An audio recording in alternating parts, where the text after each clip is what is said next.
Il y a des moments dans l'histoire qui ne se contentent pas de se dérouler. Ils font écho. Leur poids va au-delà de la politique, de la tradition ou même de la foi telle que le monde la connaît. Ils ressemblent à un murmure dans le noir ou à un coup de trompette auquel personne ne s'attendait. Et lorsque le cardinal Jorge Benavides est sorti sur le balcon de la basilique Saint-Pierre, le nom qu'il a choisi, Léon XIV, était plus que symbolique. C'était prophétique. Choisi à l'ombre des guerres mondiales, de l'effondrement des normes morales et de la confusion spirituelle, son élection n'était pas seulement un événement religieux, c'était un signe enfoui dans d'anciens avertissements et mots que la plupart des gens d'aujourd'hui ne lisent plus avec peur. Mais vous n'êtes pas la plupart des gens, et au fond, tu l'as ressenti. Vous avez senti que quelque chose dans tout cela n'était pas ordinaire. Quelque chose ne ressemblait pas à Dieu, mais quelque chose voulait vraiment lui ressembler. Dans Matthieu 24, 24, Jésus a émis l'un de ses avertissements les plus troublants.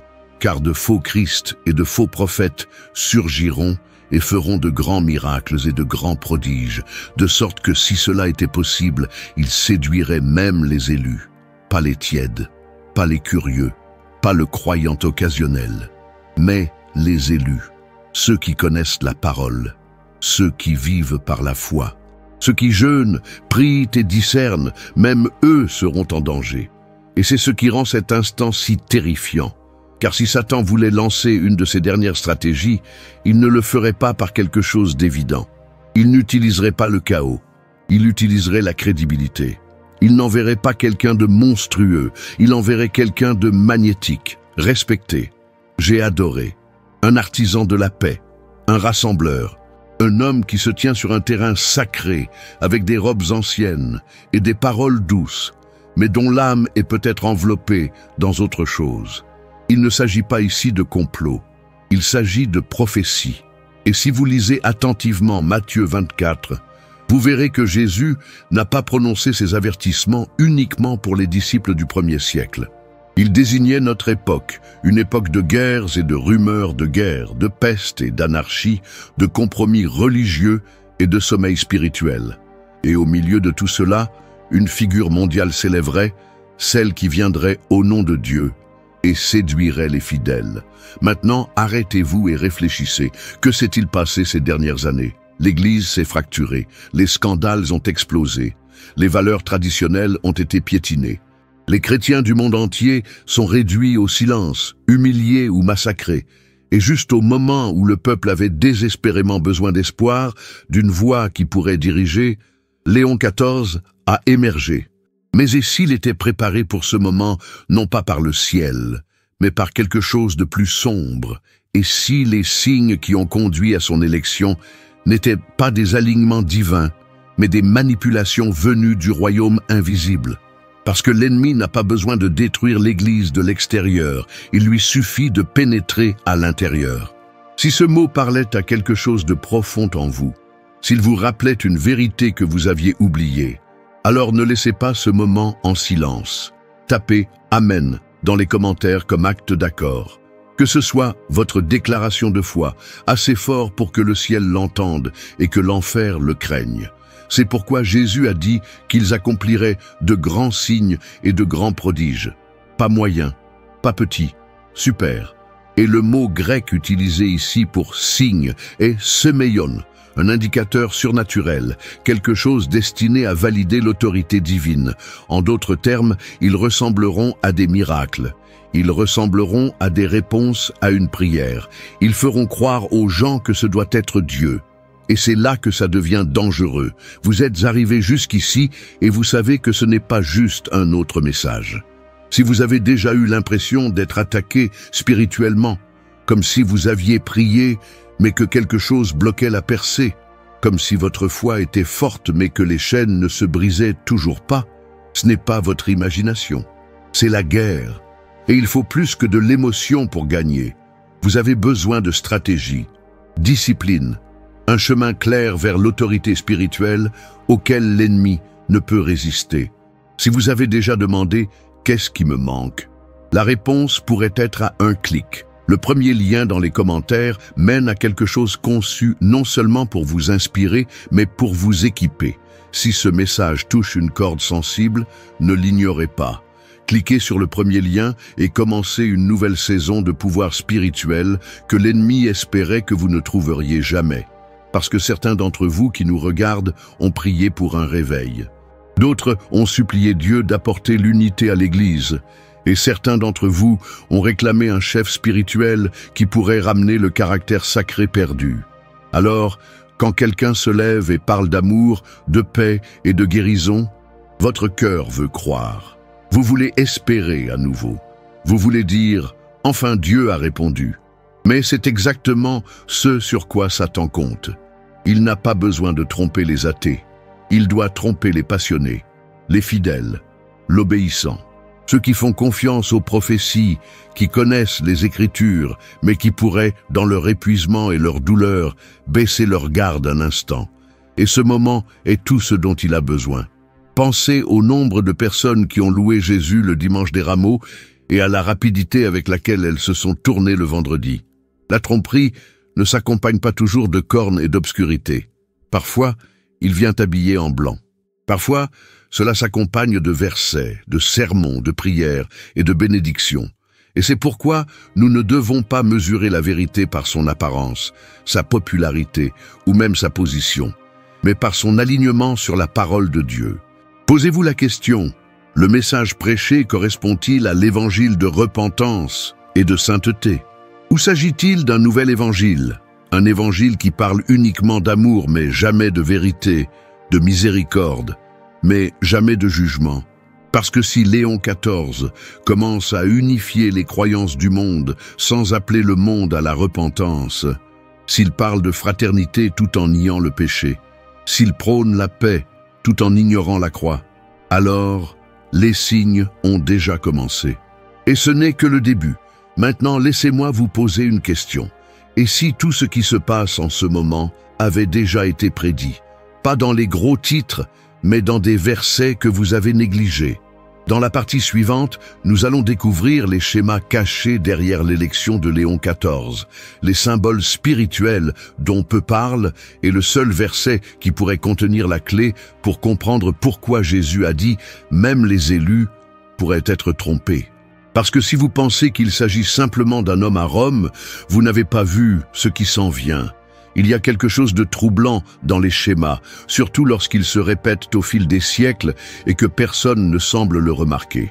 Lorsque Léon XIV fut choisi, beaucoup se réjouirent, d'autres sont restés silencieux.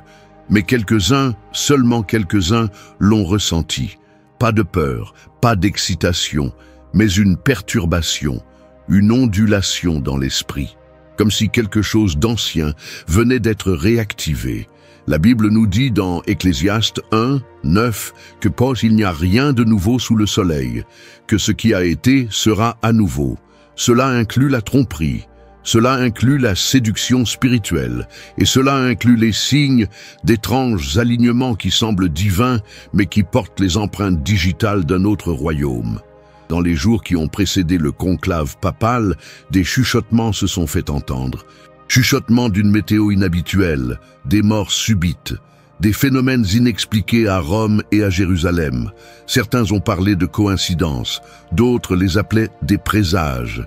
Mais une chose est devenue claire, Léon XIV n'a pas seulement été élu, il a été annoncé.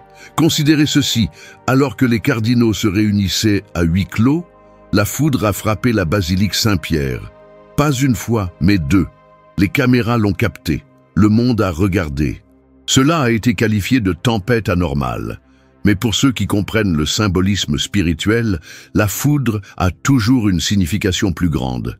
Dans Luc 10, 18, Jésus dit « J'ai vu Satan tomber du ciel comme un éclair ». Nous devons donc nous demander, était-ce simplement la météo ou était-ce un message? Maintenant, ne vous méprenez pas. Nous ne sommes pas là pour condamner un homme. Nous sommes ici pour discerner un instant. Et des moments comme celui-ci exigent des yeux spirituels. Parfois, un seul mot suffit à ébranler le ciel. Si vous êtes d'accord avec ce qui a été révélé, si vous pensez que les chaînes se brisent, alors tapez Amen dans les commentaires. Faites voir à l'ennemi que votre silence est terminé. Revenons à Matthieu 24, 24. Jésus prévient que les faux prophètes accompliront des signes et des prodiges pour tromper, si possible, même les élus. Le mot clé, tromper. Cela signifie que le danger n'est pas évident. C'est déguisé, on dirait de la lumière. Cela ressemble à la vérité. Mais au fond, cela conduit à la destruction. Et c'est ici que les choses commencent à s'aligner de manière troublante. Léon XIV a été loué pour son humilité, son ouverture d'esprit, son cœur pour l'unité. Il a parlé d'amour et de réconciliation entre les religions. Il a même été photographié tenant la main de chefs spirituels de l'islam, du bouddhisme et même de sectes New Age.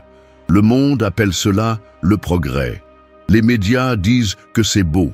Mais la Bible appelle cela autrement. Le syncrétisme, le mélange de vérité et de mensonge, le mélange du sacré et du profane. Si vous avez déjà dit « je crois », mais je me sens toujours spirituellement faible, vous n'êtes pas seul. La foi sans structure laisse des vides. C'est pourquoi beaucoup restent bloqués. Mais il existe un chemin, et il commence là où la clarté remplace la confusion. Cliquez sur le premier lien dans les commentaires si vous souhaitez sérieusement briser les cycles et récupérer l'autorité. Vous n'êtes pas impuissant, vous n'êtes qu'à un pas.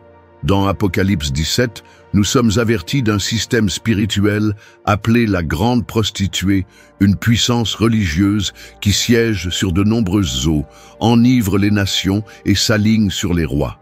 Cela ressemble à l'Église, mais il est devenu tout autre chose. Un vaisseau de tromperie mondiale. Et ces dernières années, nous avons vu cette prophétie se rapprocher de la réalité. L'accent mis par Léon XIV sur l'unité n'est pas erroné en soi. Mais l'unité sans vérité n'est pas de Dieu. C'est une paix contrefaite. Et une fausse paix précède toujours le jugement. Maintenant, faites une pause, respirez, reflétez. Il ne s'agit pas seulement d'un homme avec un titre. Il s'agit d'une réaction en chaîne prophétique, parce que chaque génération a eu ses dirigeants. Mais une seule génération verra le point culminant de toute chose. Et cette génération, notre génération, a vu des choses qu'aucune autre n'a vues. Une pandémie mondiale qui a fermé les églises, une révolution numérique qui contrôle les esprits, l'intelligence artificielle imitant la prophétie, chaos politique, effondrement économique, et maintenant un pape dont le nom fait écho au lion, au royaume et aux jugements anciens. Saviez-vous que lion en latin signifie lion? Et tout au long des Écritures, le lion apparaît sous deux formes. Un comme Jésus, le lion de la tribu de Juda. L'autre est Satan, qui rôde comme un lion rugissant cherchant qui dévorer. Lequel est-ce? C'est la question que personne ne veut poser, parce que le demander est dangereux. Le demander vous donne l'impression d'être un fanatique, comme si tu avais perdu la tête, comme si tu ne comprenais pas l'amour. Mais peut-être, juste peut-être, que l'amour signifie tirer la sonnette d'alarme avant qu'il ne soit trop tard. Dans 2 Thessaloniciens 2, 3, Paul dit « Que personne ne vous séduise par quelque moyen que ce soit. Car ce jour ne viendra que si la apostasie est première et que l'homme de péché se révèle. » La chute, la grande apostasie, une époque où les gens abandonneront la vérité, non pas parce qu'ils ont arrêté de croire, mais parce qu'ils ont commencé à croire autre chose. Et si c'était ce qui se passait en ce moment? Et si le monde ne se préparait pas à un renouveau, mais à une trahison? Et si ce pape, consciemment ou inconsciemment, ouvrait la voie? Certains d'entre vous le ressentent déjà. Vous vous réveillez la nuit avec un certain malaise. Vous sentez que quelque chose arrive, mais vous ne pouvez pas l'expliquer. Ce n'est pas de la paranoïa. C'est ça, le discernement. Le Saint-Esprit ne se contente pas de réconforter. Il avertit. Il chuchote quand la foule crie. Il tire sur votre esprit quand quelque chose semble sacré, mais ne semble pas correct. Alors que devons-nous faire? La réponse est simple, mais pas facile. Nous revenons à la parole. Nous testons chaque esprit. Nous mesurons chaque mouvement non pas par l'émotion mais par les Écritures. Et lorsque nous le faisons, le tableau devient plus clair. Jésus a dit dans Jean 10, 27, « Mes brebis entendent ma voix, et je les connais, et elles me suivent. La question est, entendez-vous sa voix maintenant? Est-ce qu'il vous appelle à vous réveiller? Arrêtez de suivre les systèmes religieux et recommencez à le suivre, parce que la suite de cette histoire va plus loin. Il ne s'agit plus seulement de signes, il s'agit de l'Écriture, le seul verset utilisé par Jésus pour exposer le plan final de l'ennemi. Et dans la troisième partie, vous allez voir ce verset avec un nouveau regard. Un verset qui révèle tout ce que l'ennemi a essayé de cacher à la vue de tous. Êtes-vous prêt à aller plus loin? Il ne s'agit pas seulement de ce qui se passe à l'extérieur, c'est ce qui se passe dans le domaine invisible qui devrait nous préoccuper le plus. Car tandis que le monde regarde la fumée blanche s'élever de la chapelle Sixtine, célébrant l'élection d'un homme vêtu de robe, le ciel regarde autre chose. Une génération mise à l'épreuve. Vous voyez, Matthieu 24 ne dit pas que ces faux messies et prophètes séduiront simplement quelques âmes naïves. Il est dit qu'ils accompliront de grands signes et prodiges si convaincants, si éblouissants, que même les élus seraient trompés, si cela était possible. Ce n'est pas seulement un avertissement, c'est le diagnostic d'une condition spirituelle, la vulnérabilité de masse. Quand les cœurs sont fatigués par les guerres, les pandémies, l'effondrement économique et la trahison, quand les gens sont émotionnellement à vif et spirituellement assoiffés, ils ne remettent plus en question ce qu'ils entendent, ils boivent simplement ce qui semble sacré. Et c'est précisément à ce moment-là que la contrefaçon devient la plus dangereuse. Tout au long de l'histoire, Satan n'a jamais eu besoin de retirer la Bible pour détruire la foi. Tout ce qu'il a toujours eu besoin de faire, c'est de le déformer. Juste assez pour sonner correctement, juste assez pour que l'âme ressente quelque chose, même si l'esprit n'est pas éveillé. C'est ainsi que fonctionne la tromperie. Elle imite la lumière, elle fait écho à la vérité, mais elle est enracinée dans la mort. Et si vous n'avez pas de discernement, vous suivrez le charisme plutôt que la croix. Laissez-moi vous montrer ce que je veux dire. Ces dernières années, nous avons vu des dirigeants du monde entier citer les Écritures, se tenir derrière les chairs, parler d'unité, de paix, d'espoir et d'amour. Mais ce qu'ils font en réalité, c'est utiliser un langage sacré pour construire un royaume laïque. Un royaume où l'homme est au centre et où le Christ n'est qu'un symbole, dépourvu de son autorité. Et maintenant, en cette époque de fatigue spirituelle, nous nous trouvons face à un autre leader, celui qui parle avec douceur, celui qui rayonne de compassion, celui qui semble être une réponse à la division. Mais avez-vous remarqué quelque chose? Son nom, Léon XIV, n'était pas un choix aléatoire. Léon signifie lion, et Apocalypse 5 appelle Jésus le lion de la tribu de Juda.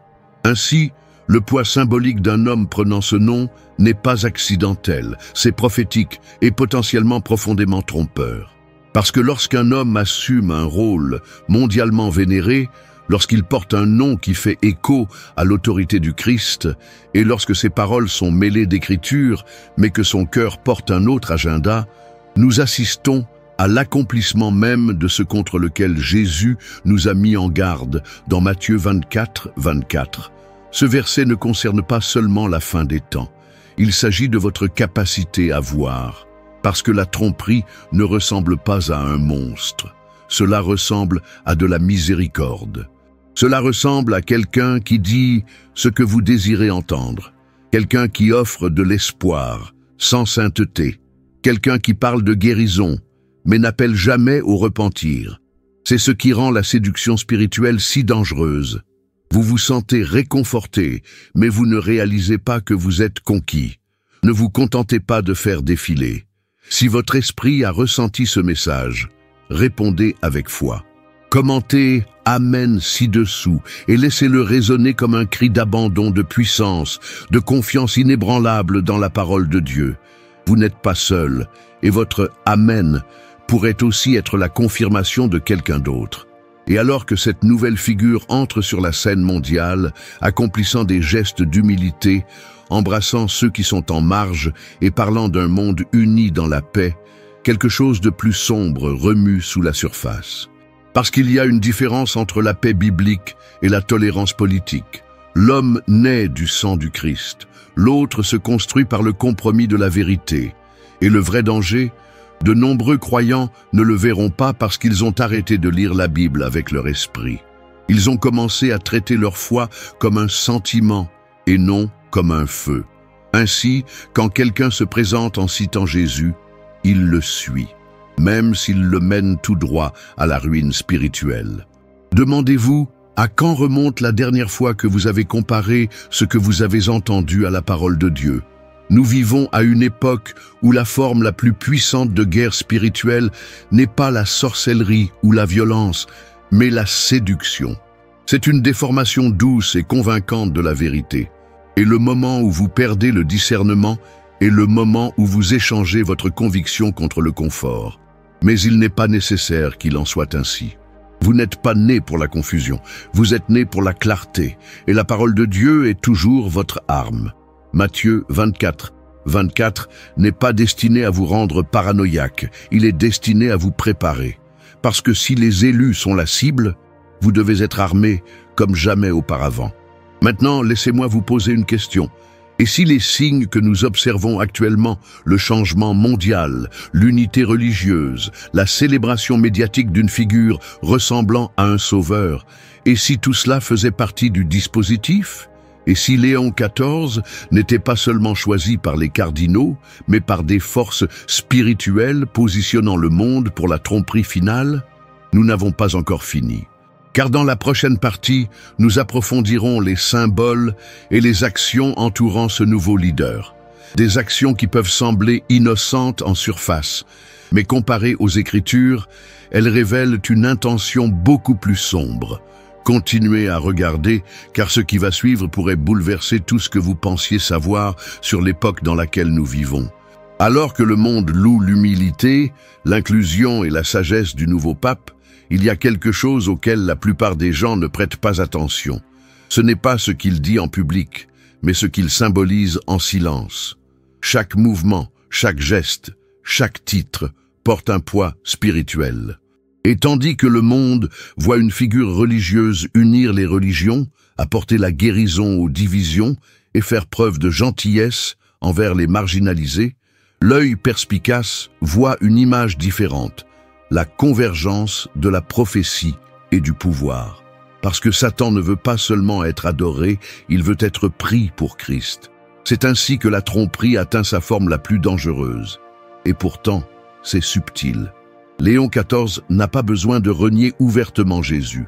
Tout ce qu'il a à faire est de le diluer, dépouiller son nom de son pouvoir, mélanger l'évangile avec des idéaux politiques, remplacer le repentir par la pertinence. Tant que les gens se sentent bien, inspirés et unis, ils remarquent rarement qu'ils ont cessé d'être transformés par la vérité. Pensez à nouveau au verset, car de faux Christ et de faux prophètes apparaîtront et accompliront de grands signes et prodiges pour tromper, si possible, même les élus. Matthieu 24, 24. Quel genre de signes et de prodiges pourraient tromper même les élus? Ce ne seraient pas des astuces bon marché, ce ne seraient pas des mensonges évidents, ce seraient des moments émotionnellement forts, des guérisons inattendues, traités de paix mondiaux, de grands actes symboliques qui remuent l'âme mais contournent l'esprit. Et peu à peu, le monde finirait par se mettre d'accord, non pas parce qu'ils y étaient forcés, mais parce qu'ils étaient fascinés. Regardez de plus près. Lorsque Léon XIV est apparu pour la première fois sur le balcon de la basilique Saint-Pierre, ses paroles étaient calmes, ses mains levées doucement, sa voix remplie de chaleur.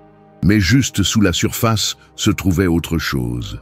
Une aura écrasante d'attente messianique. Le monde n'a pas seulement accueilli un pape, ils ont embrassé une figure qui ressemblait à un berger mondial, une boussole morale, une voix prophétique. Et c'est là le danger. Parce que lorsque les gens cessent de chercher le retour du Christ et commencent à s'accrocher à un homme sur terre comme espoir, ils sont déjà trompés. Les Écritures nous disent que même Satan se déguise en ange de lumière. Alors pourquoi supposons-nous que sa tromperie finale sera évidente? Pourquoi pensons-nous que l'Antéchrist viendra avec des crocs et du feu alors qu'il pourrait simplement venir avec des pourparlers de paix et des prières? Il y a une raison pour laquelle la Bible décrit cette période comme une grande apostasie. Il ne s'agit pas seulement de gens qui nient Dieu. Il s'agit de gens qui échangent la vérité contre un mensonge, pensant qu'ils sont toujours en alignement avec le ciel. Il s'agit d'une cécité spirituelle habillée d'un langage religieux. Faites attention aux symboles, les couleurs, les rituels. Léon XIV a fait revivre d'anciennes liturgies oubliées depuis longtemps. Il appelle à l'unité entre les religions, l'islam, le judaïsme et le christianisme. À première vue, cela semble magnifique. Mais demandez-vous, comment la lumière peut-elle s'associer à l'obscurité? Comment la vérité peut-elle cohabiter avec la contradiction? La Bible est claire. Il y a un nom par lequel nous sommes sauvés. Sens unique, une vérité, une vie. Jean 14, 6. Alors pourquoi ce nouveau leader construit-il des ponts que Jésus ne nous a jamais dit de traverser? Parce que l'unité sans vérité n'est pas l'unité, c'est une tromperie. Et c'est ici que réside la possibilité terrifiante, que ce moment de l'histoire ne soit pas seulement un événement religieux. C'est une répétition pour la contrefaçon finale, une scène en préparation pour une allégeance mondiale. Et ceux qui ne sont pas enracinés dans la parole seront entraînés dans le spectacle, applaudissant, acclamant, suivant, sans se rendre compte qu'ils ont troqué l'éternité contre l'émotion. Vous pensez peut-être que cela semble extrême, mais prenez du recul. Avez-vous remarqué à quel point même les croyants chevronnés se taisent? Comment les églises évitent-elles de parler de prophétie? Comment les voix chrétiennes se préoccupent-elles davantage de la popularité que de la préparation? Ce n'est pas accidentel. C'est la guerre, sédation spirituelle, parce que le diable sait qu'il n'a pas besoin de vous attaquer s'il peut simplement vous distraire. S'il parvient à vous impressionner par les hommes, vous cesserez d'être transformé par Dieu. Et c'est exactement pourquoi Matthieu 24 n'est pas un avertissement lointain, c'est un miroir. Il nous demande, quel signe recherchez-vous? Qui suivez-vous? Avez-vous testé l'esprit derrière les projecteurs? La prochaine partie de ce voyage va encore plus loin. Parce que si tout cela mène à une tromperie mondiale, que se passera-t-il lorsque des miracles commenceront à se manifester autour de lui? Et si le monde voyait des guérisons, des visions prophétiques et des prodiges accomplis au nom de l'unité, mais sans le fondement de la Seigneurie du Christ? Et si la prochaine étape n'était pas politique, mais surnaturelle? Dans la section suivante, nous explorerons les anciens parallèles bibliques, les avertissements enfouis à la vue de tous et les liens choquants entre les gros titres d'aujourd'hui et les prophéties de demain. Et nous y sommes, la partie de la prophétie que la plupart des gens craignent, mais pour laquelle peu sont vraiment préparés. Parce que si tout ce que nous avons vu jusqu'à présent, les guerres, la peste, la confusion, la fausse paix, n'est qu'un début, alors ce qui va suivre ne remettra pas simplement votre foi en question. Cela testera votre discernement. Pas avec l'obscurité, mais avec une lumière contrefaite. Alors que l'influence du pape Léon XIV continue de croître, vous commencerez peut-être à entendre des chuchotements, rapports de phénomènes surnaturels, histoires de guérison, visions, rêves réalisés après sa bénédiction, des mots prononcés depuis des balcons qui semblent porteurs d'un pouvoir spirituel. Et c'est à ce moment-là que Matthieu 24 devient terriblement réel, car de faux Christ et de faux prophètes se lèveront et accompliront de grands signes et prodiges pour tromper, si possible, même les élus. Remarquez ce que Jésus n'a pas dit. Il n'a pas dit qu'il tromperait le monde, cela est évident. Il a dit qu'il tromperait presque les élus.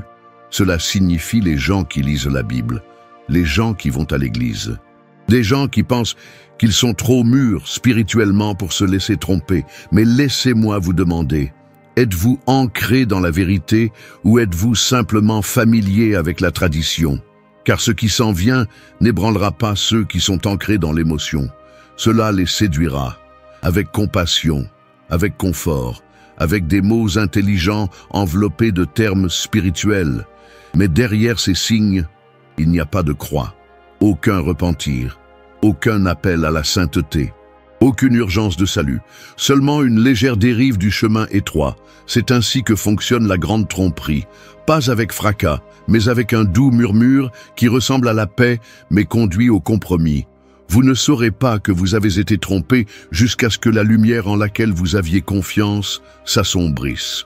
Et maintenant, il est maintenant temps de revenir à la parole. Pas seulement pour le lire, mais pour l'utiliser. Il est maintenant temps de demander à Dieu non pas du réconfort, mais de la clarté. Pas pour des signes, mais pour de la force. Pas pour l'approbation, mais pour le discernement.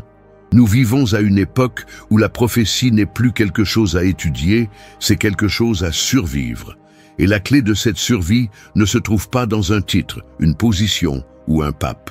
Cela se trouve dans le seul nom devant lequel tout genou doit fléchir, Jésus-Christ. Ne vous laissez pas séduire par le charisme, ne vous laissez pas émouvoir par les miracles, ne vous laissez pas surprendre par les apparences. L'ennemi joue sa dernière main, et elle semble plus sacrée que jamais. Mais si vous vous accrochez à la vérité, si vous restez enraciné dans la parole inébranlable de Dieu, vous ne serez pas trompé. Vous serez préservé, vous endurerez. Alors, si ce message vous parvient, si quelque chose en vous bouge, ne l'ignorez pas. Prenez un moment maintenant et tapez « Amen » dans les commentaires, pas seulement comme réponse, mais comme déclaration. Une prise de position publique selon laquelle vous refusez de vous laisser réduire au silence, de vous laisser séduire ou de vous endormir spirituellement. Et si vous n'êtes pas encore abonné, c'est le moment. Rejoignez une communauté qui recherche la vérité au-dessus des tendances. Cela choisit le discernement plutôt que la tromperie. Cela reste conforme à la parole, même lorsque le monde s'incline devant la foule. Enfin, merci. Merci d'avoir écouté à cœur ouvert. Merci d'être resté jusqu'à la fin. Et merci de faire partie d'un mouvement qui refuse de se laisser tromper. Parce que ce n'est pas juste une autre vidéo. C'est un avertissement, un signal d'alarme. Et peut-être, juste peut-être, que c'est le début de votre plus grand éveil spirituel. Reste fort. Restez vigilants. Et rappelez-vous, lorsque les fausses lumières s'élèveront, seuls ceux qui marchent dans la vraie lumière reconnaîtront la différence.